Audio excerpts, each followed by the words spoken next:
Hi and hello everyone. Great you're joining us for another episode of OpenHW TV. My name is Flo. I'm the CEO of OpenHW Group, and today we have a very interesting topic for you. It's destination ASIC-Ready. In today's episode, we will look especially on our application ready, that means Linux-capable CPU, the CVA6. We will have great speakers starting with Florian Zaruba, our Director of Engineering and Hardware at OpenHW, followed by Fatima Saleem from 10x Engineers, who will give us more overview about how things are working and what they are enhancing. Jean-Roch will tell us how he's working on continuous integration with the team of Thales. And then we also will have Sébastien, who is showing us that Doom can run on it, a very important topic for engineers. And last but not least, we will also have some FAQ and Q&A session. So very important, if you have any questions you would like to answer us live, please put it in the Q&A box below. Feel free to ask us whatever you want, and we try to answer them in the end of the episode. So again, thanks for joining us, and let me hand over to Florian from our engineering team, starting with from Ariane to CVA6. Florian, your turn. Thank you, Flo, for the kind introduction. So my name is Florian, and I'm here today not as OpenHW staff member, because in that role I'm leading the software and hardware task groups. But today I have the joy to actually present you a bit of a history lesson on Ariane, or what now is known as CVA6 within the OpenHW core family. And I'm in this lucky position because you can call me the grandfather of Ariane. I'm the first author of it, and then many more contributions came on top of it. And now it is in the open, and many more open source contributions will come to it, which makes me extremely proud and excited at the same time. So where does Ariane actually come from? It started as my master thesis at ETH Zurich. And those master theses usually last 6 months. And in this 6 months, we, as a student, have the opportunity to uninterrupted work. And the goal of the Ariane thesis, or it was actually known not as Ariane at this time, but the goal was to come up with a Linux-capable 64-bit RISC-V processor with the goal of actually also booting Linux. It became rather clear that it's not only the core that was missing, but we also would need a SoC around it, which provides the memory and the periphery to boot a rich operating system like Linux. And to cut to the chase, I managed in 6 months to boot a bare bones version of Linux. So there was a build root Linux, a very embedded version, but nevertheless, it was really cool to see that come to life on an FPGA image. The name itself, to give a bit of trivia, is a joke on Rocket, which was one of the original RISC-V core that was published by Berkeley in Chisel, while Ariane itself is written in System Verilog. And we also investigated other cores, but it was really important for us to stay within the System Verilog domain, because that is what we were used to write our IPs, and that made integration and the collaboration way easier. There's a further joke on the name itself. So Ariane is the European version of a rocket. We are, I think, Ariane 5 now, and Ariane 6 is coming up. But one of the first Arianes actually had an overflow from floating point on a floating point 64-bit cast to 16. And since this was the first 64-bit processor in the institute, this was rather fitting name as well. One of the particular challenges was the influx software ecosystem. The Linux image itself was under heavy development, so the support for RISC-V was in the process of being upstreamed, and we had to rebase and rebuild many times before we could actually have the software ready. So it was a software and a hardware project plus a whole system SoC project.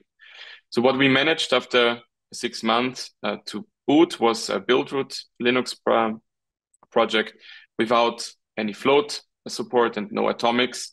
And we also had the L1 caches, although they were implemented, they were still not 100% verified. We disabled those, and so we booted without caches, but nevertheless, we put it into user space, which was a great success.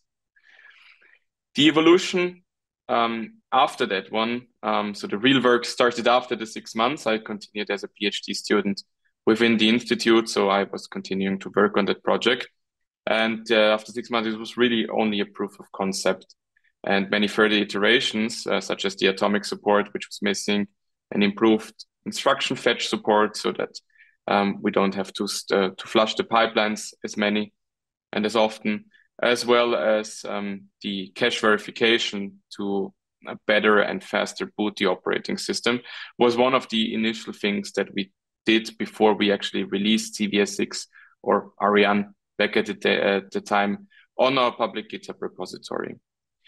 And if you're very curious to see how I looked and what was back in there inside this repository, I've presented in May 2018 at the Barcelona RISC-V workshop, the initial release of Ariane. CVA6 itself proved to be a very nice vehicle also for our research group. We had the need for this commodity, for processor commodity, and we could start implementing many, many more research projects. One of those I will be touching upon. And because we are very hardware or silicon focused research group, it also implied many, many tape outs. One of the last tape outs that happened, and really cool ones, is Okemi, which is a multi-chip, multi-die project, where one CVA6 is actually controlling many smaller RISC-V cores. And it has enough memory, actually HBM2 memory, to put a full rich operating system such as Linux on the chip at a really reasonable frequency of around a gigahertz. This is in 12 nanometers, but there's also other exciting projects which PhD students after me realized. One of those is the NEO project. NEO itself is a full SoC with a video output, so a HDMI output, and embedded memory. I myself, we did a couple of research tape outs on energy efficiency studies and collaborations with global foundries. Those were the space-themed tape outs like Baikonur, Poseidon, and Cosmodrome. And then it also found a way to other systems such as the Orania, which is our hero platform. Ariane itself is a 6-stage in-order processor capable of the A-class profile, capable of booting Linux, as I mentioned, with full support for machine supervisor and user mode back in the days and now, but also now it gained support for the hypervisor privilege mode.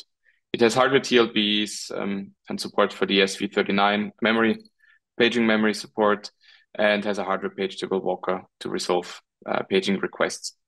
It has a tightly integrated data and instruction cache and is an in-order pipeline, but with out-of-order write-back. So it has a couple of means to mitigate instruction latency, for example, data cache lookups, data cache misses, or multi-cycle instructions such as multiply or floating point instructions. The commit is in order, and we use a scoreboarding mechanism to track the ordering of instructions, as well as the operand forwarding. It has branch prediction support, branch history table, return address stack, and a branch target buffer. This is rather relatively standard, but it provides a very good mean of predicting instructions. The project itself is rather optimized for performance on Global Foundries node. I mentioned this was a research collaboration with Global Foundries. It runs over 1.5 gigahertz, and without floating point and floating point support, it has an area claim of about 185 kilogates, and the critical path is around 25 logic levels, which makes it relatively speedy implementation. The OpenHW Group repository is linked here, and feel free to look into it and get your feet wet. Back in the days, there were a couple of other options as well. As I mentioned already, Rockets, which is an in-order core, Boom, an out-of-order core, and Shakti, which was an early stage BlueSpec Verilog core, as far as I remember. And to show you here, we were quite competitive in terms of area, performance, and power consumption. CVA6 itself, as mentioned, proved really very fruitful for the research collaborations and the research that we did at the Institute. One of those interesting projects was the development of the vector core processor, which we call ARA. It sits on a custom parameterized accelerator interface, and CVA6 dispatches its vector instructions to this ARA coprocessor, which then can execute the instructions quite efficiently. And one very interesting research collaboration as well was the extension from single core CVA6 to a multi-core CVA6 in the terms of the OpenPython cache coherent subsystem, which was back in the day a Princeton project. And with a tight collaboration with Princeton and ETH, we created this very interesting system which allows you to instantiate many CVA6 processors in a coherent system and allows you to boot symmetric multiprocessor Linux on this many core platform. So that far was the history of CVA6 itself. I think the future is actually much more interesting than the history, because the future is now uncharted territory. It lives within the open hardware ecosystem, and it is a very interesting challenge and opportunity that we have here today, that many people on the industry itself started to collaborate on CVA6. And next up is Fatima, which will tell you all about design enhancement and how this collaboration works effectively. Thank you, Florian. My name is Fatima Saleem, and I'm currently working as a senior engineer at 10x Engineers. 10x Engineers is a design and verification services company focusing on RISC-V. Our team of 70 engineers works on RTL design verification, compilers like LLVM, and optimizing libraries for RISC-V. Our team is working with some of the leading RISC-V companies. We help them to shorten the time to market and cut cost by more than 30%. I have been personally working on open hardware cores like CVA6 for better part of 2 years now, I think. And today I'm really excited to share some of the design enhancement of CVA6 that are in works and are those that are planned for the next year or so within the open hardware community. So, as Florian explained, CV6 is now a part of Open Hardware Core family, of course. Just to recap the basic feature, CV6 is a 6-stage in-order single-issue core, and which now has support for multiple new extensions. There's 5-bit manipulation and integer conditional operation extension, ZICONT, and ZCB, which is one of the sub-extension of the core size reduction extensions. CV6 is an application class core, which means that it can run Linux type operating system. The design can be configured to generate 32-bit variant with a part name of CV32 A6 or 64-bit variant with a part name of CV64 A6. Data and instruction accesses are PMP protected. And CV32 A6 has 2-level shared TLB for SC32 based instructions and data translation accesses. CV6 also has a has support for running any custom instruction using the Core-V X interface protocol. Okay. Now, there are a lot of new interesting design developments are underway. Let's talk about them. Design and verification work is underway to increase the performance of the CV6 core, for which soon CV6 will have the full support of all sub-extensions of code size reduction extensions. ZCB is already in, as we talked, and the remaining are ZCMP and ZCMP. Currently, CV6 is a single-issue design, but there is an effort going on to enable a high-performant dual-issue variant of CV6 as well. Also, there is a project going on for integrating high performance out of order level 1 data cache with CVA6 core, which is going to replace the current L1 data cache of CVA6. This new high performance cache has a lot of new features. Its RTL has already been open source. This cache is a set associative with a configurable number of set and base. It has a hybrid write policy. You can either select write back or write through. It has a pipeline microarchitecture to achieve a high clock frequencies and high throughput. And it also allows you to execute some of the memory operation out of order to avoid unnecessary stalls. If you are still not impressed yet by the work that open source community is actively doing on CVA6, here is more. Now there is a new variant of CVA6 available with the hypervisor extension version 1.0. So this feature includes the addition of privilege modes, hypervisor inception, hypervisor and virtual supervisor CSR, and has a two-stage address translation. The picture highlights the design modules that were modified to add the hypervisor support. Now going forward, now let's talk about some of the design developments that are planned in near future. So for performance evaluation of CVA6, Gen 5 based performance model is being developed. This will help to identify the performance bottlenecks and make the necessary design changes to enhance the performance of the core. As we know that currently multicore CVA6 uses the open pattern coherent framework, but there is a plan to develop and a tightly coupled coherent cache that will support 2 to 4 CVA6 core. And the really important part for a core to be ASIC ready is to maintain the quality of the RTL. So there has been a continuous effort to improve the current RTL for example, removing the very little link warnings and adding parameterization to the design to enable heterogeneous CVA6 instantiation using the same source code. And finally, the documentation.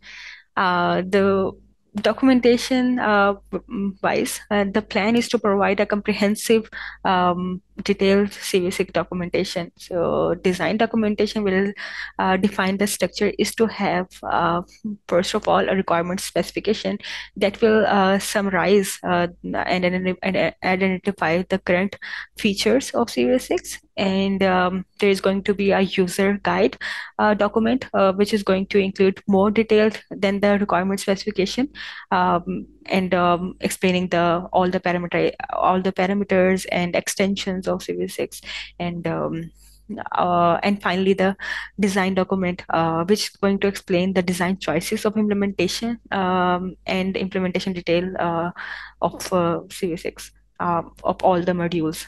Yeah, I think that's it from my side. And as I wrap up here, I want to mention that multiple open hardware group members are contributing to these efforts. I want to acknowledge and thank all of the members who continue to collaborate on such design improvements and feature additions.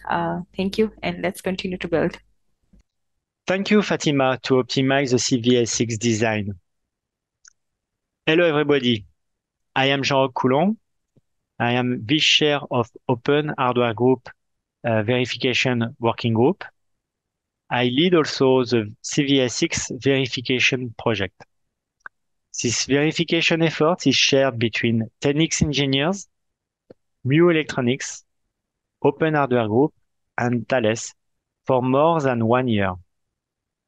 Requirements specify what should be supported by CVA6. You can find it under GitHub repository. From requirements document, two types of documents are edited. The first document is a user guide or user manual dedicated to user. This document describes all what is related to programmer view level, that is to say, instruction, CSRs, traps, AXI, CVX interface, and so on. A user can be the user can be a software developer or an hardware integrator. The programmer view verification is common to all RISC-V processors. That means that DV plan, test, infrastructure produced to verify CVA6 can be reused by another core. The second document is the design document to describe the microarchitecture as a cache, branch prediction, MMU implementation, and so on. The microarchitecture verification is CVA6 specific, only dedicated to our core. That is why reuse is less possible. This document is needed by designers and verificators. As verification strategy, we decided to start verifying programmer view level by reusing and contributing verification to verification components. After completing this first job, we will address the verification of microarchitecture. Our verification environment is UVM based. As you can see on the figure represents the connection between the UVM components. You can see a core controller agent, which configures the UVM in relation to the CVA6 configuration. So the address boot value, the XLAN value that could be 32 or 64 bit, the number of PMP regions, and so on. ISACOV agent has been first developed by embedded core teams, then updated by CVA6 team. It verifies the good execution of RISC-V instructions and provides the related functional coverage. CVX interface agent checks the CVX interface protocol implemented inside CVA6. AXI agent is a precious UVM agent that could be easily reused by other projects. MMU agent is under development. Cover groups and assertions are implemented in UVM. To check the behavior of CVA6 RTL, Spike has been set up in a tandem mode. For each instruction execution, RTL and Spike status are compared. This is useful to test particularly the asynchronous exceptions. This implies to get a core-specific Spike version. That means a Spike that models the CVA6 functionalities. The quality of the open source repository depends on the quality of the pull request code review and also the efficiency of the continuous integration. When a pull request is submitted, the SMOC continuous integration is executed on Thales servers. A dashboard is produced by CI, reporting which test is pass, which test is fail. The dashboard is public. That's a way for contributors to fix the failing tests. Two regressions are executed to check the RISC-V compliancy, the RISC-V test, and also the ARC test. Then RISC-V DV will randomly generate tests to verify CVA6. Code and functional coverages will monitor the verification efficiency. The coverage target is, of course, 100%. Another goal is to close all GitHub issues. 200 issues are currently open. Kanban board plans tasks to be executed by big contributors, 10x engineers, Thales, and OpenHW Group. One verification meeting is scheduled each week. The Kanban board is reviewed once a month. During past year, big effort has been deployed on verification infrastructure. Now, the objective is to complete verification.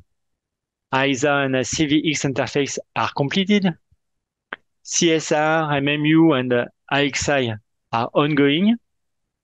PMP and TRAP to be done. Thank you very much for your attention.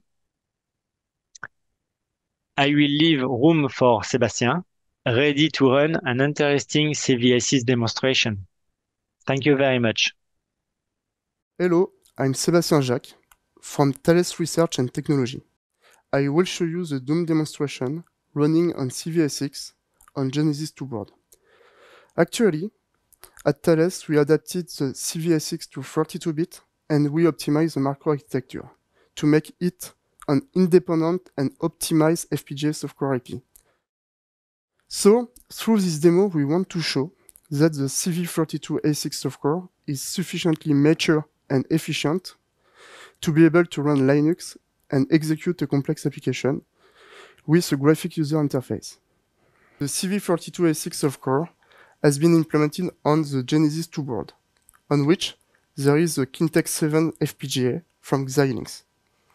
Linux is running on the CV32 ASIC software. At Thales, we added a VGA hardware IP and we implemented a frame buffer in Linux. Now I'm going to show you the demo.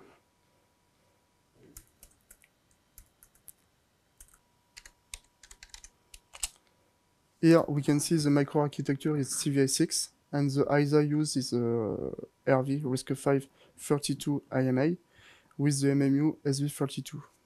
And now we can see the operating system is a Linux build root.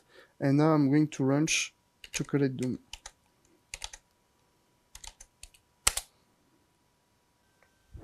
So I run the Chocolate DOOM command on the terminal, and as you can see on the screen, the Chocolate DOOM is running. So we have a Chocolate DOOM with roughly 15 frames per second. One thing is interesting about this demo. It shows that the CV32 ASIC software is ready to be integrated in any product. Typical applications are augmented reality and embedded human-machine interfaces. Wow, cool. Thank you everyone for this great show. I really liked it. There is a lot of ongoing in the OpenHW Group. We have a lot of additions. We have this course which we are making industrial ready. We have the verification. We are adding the new features as they come up, and we are running Doom on Linux, so I'm very happy. Let's go to the second part, which is the Q&A session. I will pull up some Q&A sessions and ask, and while you're still watching and the question comes up, please feel free to ask us, type it in the Q&A box, and we are trying to answer them as they come up. So the first question is, your team has added the support for hypervisor to CVA6. Which use cases does it enable? Sandro, can you answer this? Yes, absolutely. So virtualization is a well-established and fundamental technology in the cloud space for decades. And in this space, virtualization provides numerous advantages in terms of workload management, data protection, and cost and power effectiveness. And what we have seen was mainstream computer architectures like Intel and AMD and ARM to include these extensions or hardware virtualization support in SoCs. But over the last few years, what we have also seen was a growing interest in virtualization for embedded and safety, or also called mixed criticality systems. And these systems have quite different requirements from the cloud space, in particular like real-time requirements and safety requirements. And examples of industries and market segments where these systems are highly used include automotive, industrial control systems, medical, or aerospace. And these industries have started to resort for virtualization as a fundamental approach to include two properties. The first one is consolidation, and the second one is isolation. For the consolidation, the idea is to address the market pressure in terms of SWaP-C, size, weight, power, and cost, and the isolation to provide like the strong temporal and spatial guarantees, such as fault containment for certification. For example, in the automotive industry, we have the ISO 26262 standard. But yeah, the overall question is why virtualization is key. Well, we just need to think about the famous or also the infamous Jeep Cherokee hack incident that was reported back in Black Hat in 2015, where here the network infotainment system was consolidated with the critical subsystems of the car without using this sort of technology. And basically, hackers were able to remotely take full control of the vehicle and then cut brakes, shut down the engine, and stuff like that. So this is just a quite empirical example of the need of virtualization in those domains. Thank you. I hope I have addressed your question. It sounded very good, and I'm looking forward to see the CVA6 from Open Hardware in more industries, like you mentioned, automotive, or maybe even in space. So a lot of our members are working on this. Thanks, Sandro, for the introduction. The next question, what are the pros and cons of developing a product roadmap using open source processor IP like CVA6? Okay. This question, I think Jerome can answer. So Jerome, I give to you. Thanks for the question.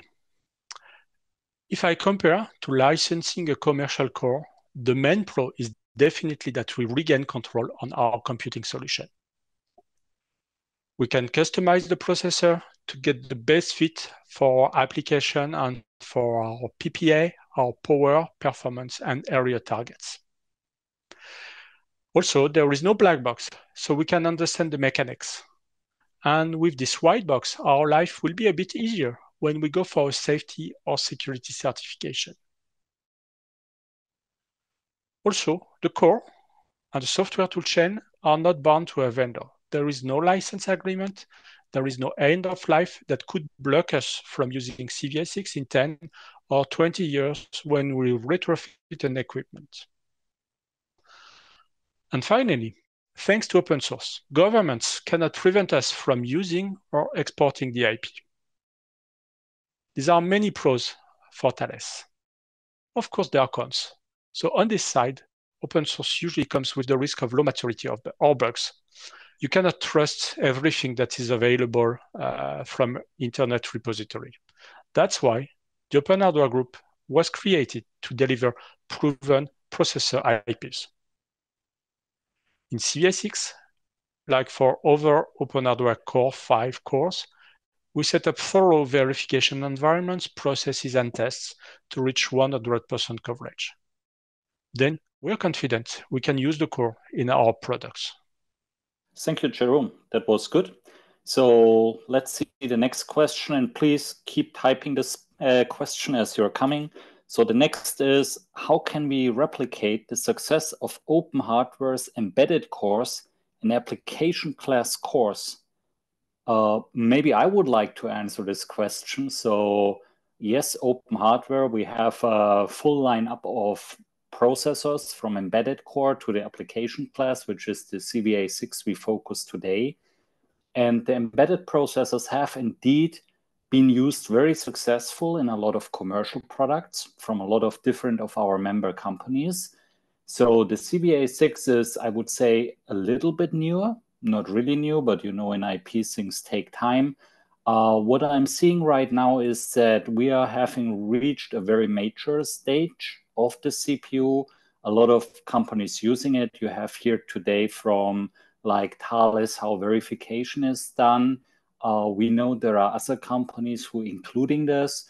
So I think we will have very soon a lot of real industrial or consumer use cases where we can see the CPU and also have this product roadmap more mature.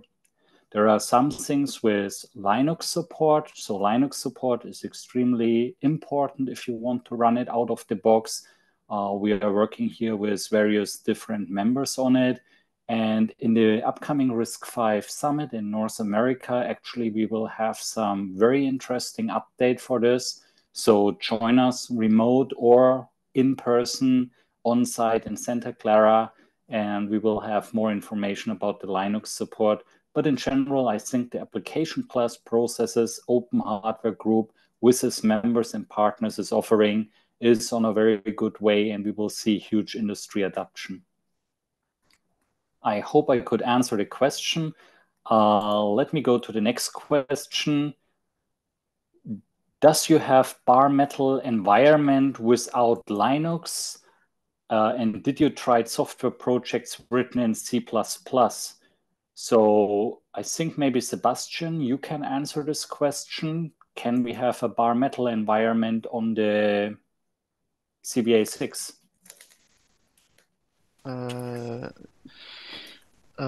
Actually, I didn't try write a project in C++, but I think it's possible. I think it's possible. You have in the RISC-V toolchain allow us to program application in C++, according to me. But I didn't try. Okay, cool. But so I think we also have a bare metal repro where you don't need Linux to run it, right? I remember Thales is offering something like this. Actually, the CVA6 is compatible with Linux, and there is nothing specific to add. Okay, perfect, great. Thank you, Sébastien. Just to add something, you just need to be to specify the either.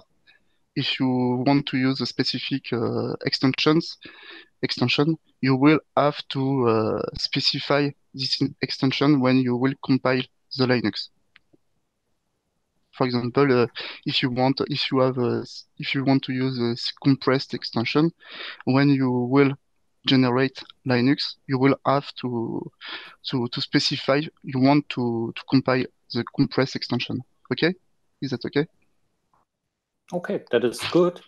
And I think you actually answered already the next question on my list. The next question would be a question about Ariane being compatible with Linux.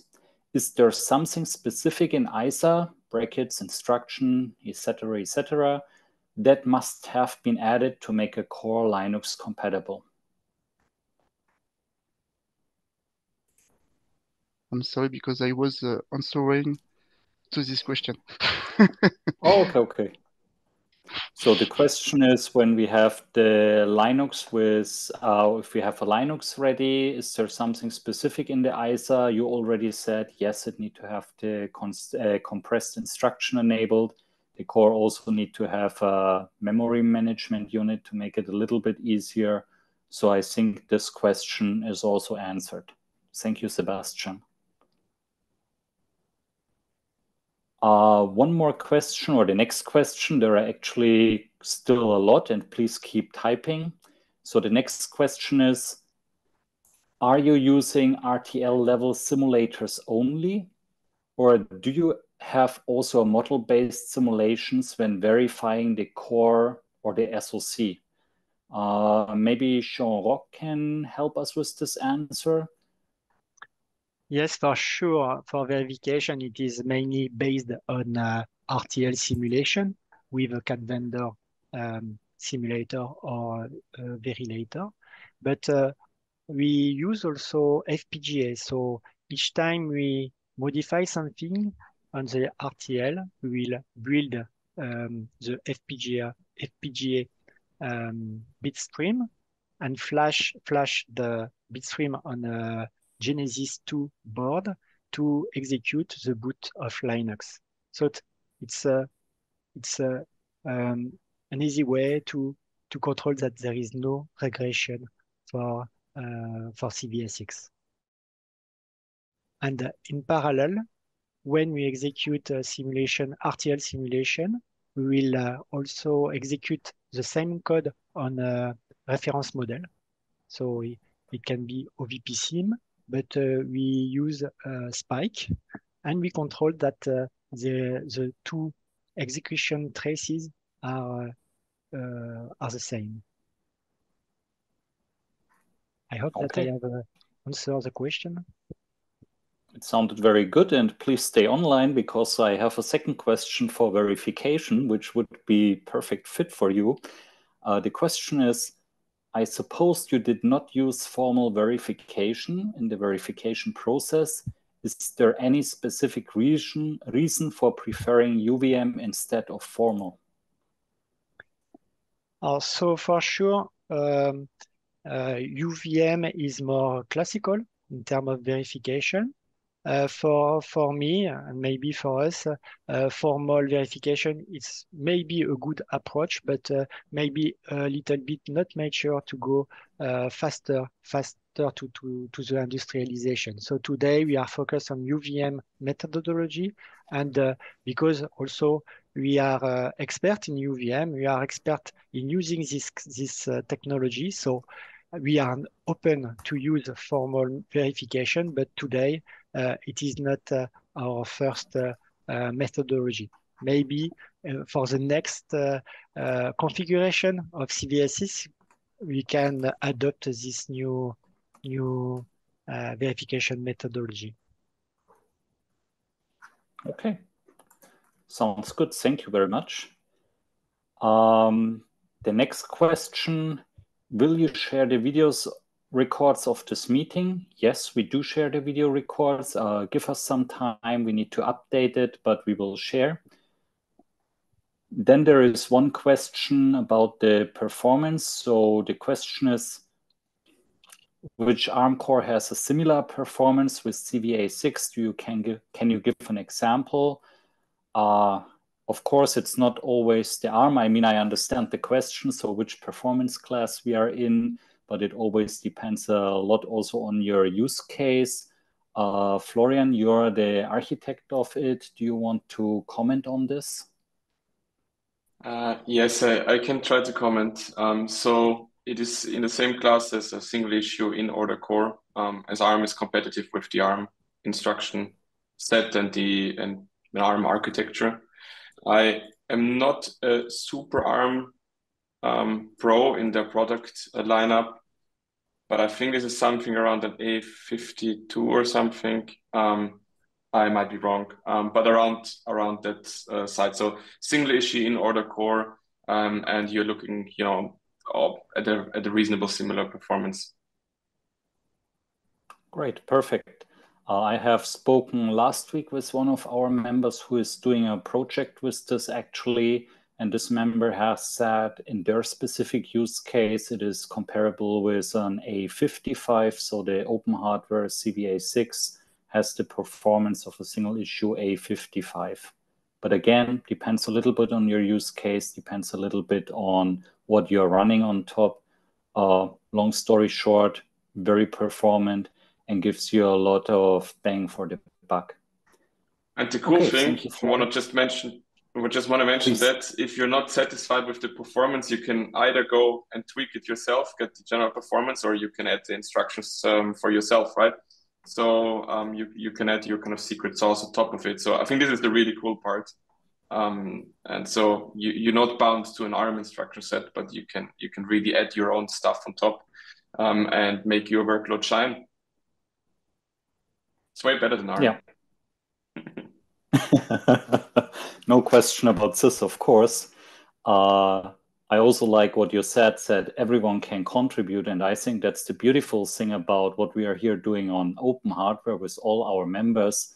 When you go on our webpage, openhardwaregroup.org, you will see so many members, so many big companies, and they all come together and working on it, making this commodity CPU, like you mentioned it, Florian, before, available for everyone, making it usable for everyone. And then you can come and can add your own accelerator for your workload, or you can tweak the microarchitecture and use verification work done from our members like Thales, or you can leverage the latest add-ons to the core like hypervisor or so on, like 10x engineers is doing a lot of work. They're pushing the latest extensions in it.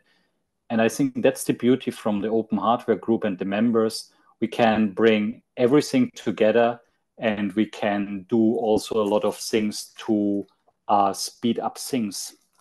So I would like to keep going with the questions, and thanks, Florian. I really liked your answer. What kind of support service is available for CVA6? That's a good question. maybe we are asking Bilal from 10x Engineers about it. Bilal, what is the kind of support for CVA6 available? Hi, thanks for having us. And yeah, absolutely. So 10x Engineers, as you know, is a services company. And what we have done is that we've sort of tried to put together with the community a roadmap of enhancements, improvements, and support that we intend to provide for CVA6. We really believe in this ecosystem. And like you said, the power of the open source is that any company can take the base IP and then customize it based on their needs. So we intend to continue to build on this roadmap, and with partners like Thales and others in this group, continue to sort of build this IP into a more robust IP, into one that can directly be moved to ASIC. So on verification side, physical implementation, and performance modeling, we will continue to push support services for any partner that's interested in adopting it for commercial use. Great, Bilal. That was good. And that's also, again, the beauty is that you have also companies you can go to, you can take the core, you have a great product, but then you have so much support around and you really can make your product a success based on the open hardware course. Okay, let me go through the question. So there is one question. It says, no, it's a comment. It's a comment, not a question. So the comments say, please make it easy to separate the CVA6 core itself from the test SoC that surrounds it, so that the CVA6 can easily be ported to other environments and configured with different address maps, etc., etc. Well, we invite you to join our channels like Mattermost, become a member, download it. To my understanding, we do have pretty good separation of the core. So I'm not really sure who could talk a little bit. Maybe Florian Zaruba again? Yeah, I can take that question. So actually, big pain in separating the core that we went through, I would say it's like half of a year or 3/4 of a year ago. So it was originally quite tightly coupled, and there were cross dependencies between AXI packages of the SoC and so on and so forth. But I'm very happy to kind of finally tell you that this has been decoupled. The core lives in its own folder. It's relatively easy to instantiate the core. You don't have any SoC dependencies, but you still have for newly integrators, you still have this example APU system that we call, how we call it, in this separate folder. And then you can take a look at how you should be instantiating the core, how a very minimal sample SoC could look like, and then you can integrate this into your bigger project. And I think this is something that actually I've seen in industry as well. You get a sample system around it with the necessary IPs, because the core itself is not standalone.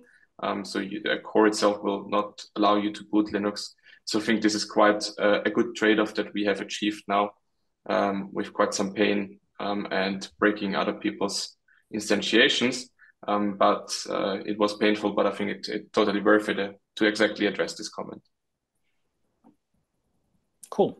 Thank you very much, Florian. Actually, I like the view we have right now, because what you're seeing is the two Florians of OpenHW Group live on screen next to each other. You will see this much more often in future. So we also need to look a little bit for the time. I would say I'm taking maybe 1 or 2 more questions, and then we are kind of calling it a day.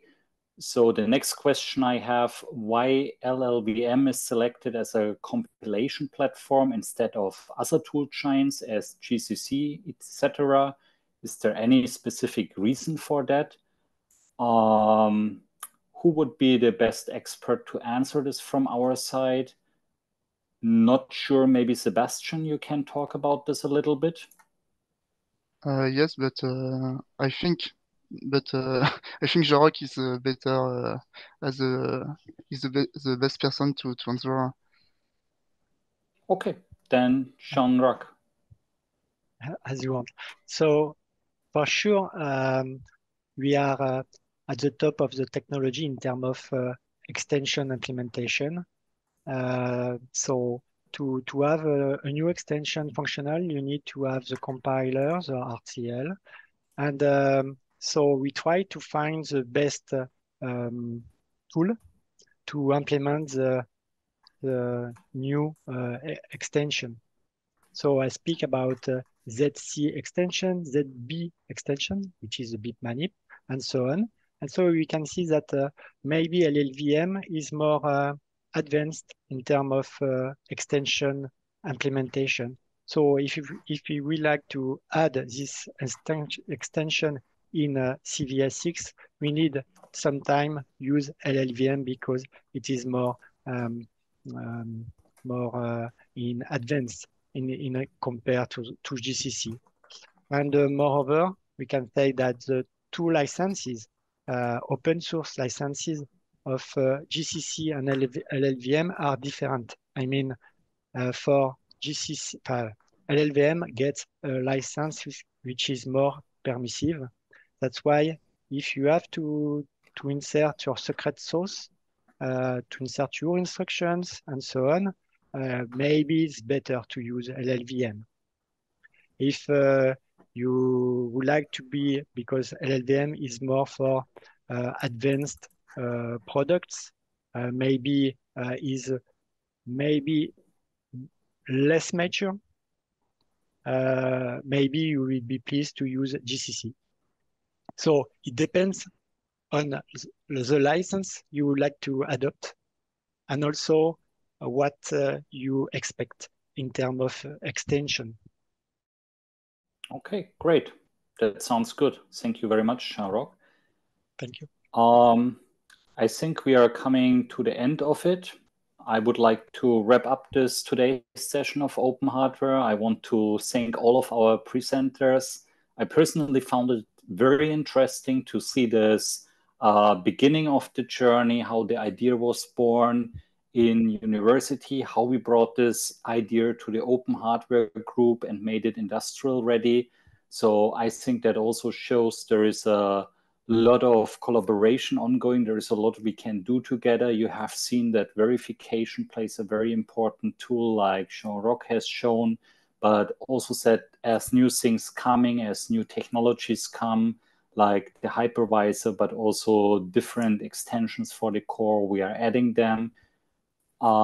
In short, here in Open Hardware with our members, we are always providing the latest cores up to date with the latest specifications. And yeah, please check us out. Please join our membership. And thank you for watching this episode of Open Hardware TV. We will make a new episode soon. In the meantime, remember the RISC-V Summit in North America, which will be in November, beginning of November. Would be great to see you there in person. And if not, see you for the next Open Hardware TV session. Thank you very much. Have a good day.